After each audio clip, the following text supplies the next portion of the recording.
මේක individual game එකක්. මේක ගහන්න වෙන්නේ තනියම.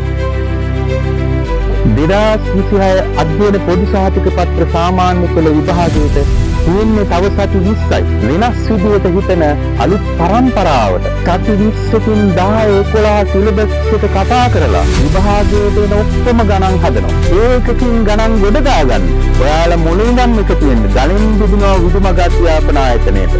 ජූලි 24 වෙනි සිකුරාදා හවස 2 ඉඳන් රෑ 9:30 වෙනකම් ත්‍රිකෝණමිතිය මුලින්ම පටන් ගන්නවා. ජූලි 26 වෙනි ඉරිදා හවස 5:30 ඉඳන් රෑ 9:30 වෙනකම් කුලක පාඩම මුලින්ම පටන් ගන්න. සිද්ධාන්ත පුනරීක්ෂණ පේපර්ස් මේ සියල්ල පළවෙනි වතාවේ දෙවෙනි වතාවේ විභාගයේ ලියන දරුවන්ට සහ 10 වෙනි දරුවන්ට මේ පන්තියට සම්බන්ධ වෙන්න පුළුවන්.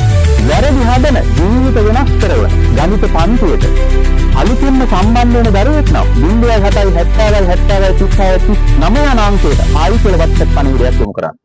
ලෙස උපාධිධාරී ගණිත ගුරුවරයෙකු ලෙස පාසල් සහ උපකාරක පන්ති ශේෂ්ත්‍රය මගින් දහස් සංඛ්‍යාතිත දරු දැරියන්ගේ ජය තහවුරු කළ මධ්‍ය විද්‍යාලීය ජාතික පාසල් ආචාර්ය නීරසයක් වූ ගණිතයට රසවත්ව ජගත් බණ්ඩාරනායක විද්‍යාවේදී ගණිත උපාධිධාරී යුනිවර්සිටි ඔෆ් කැලණිය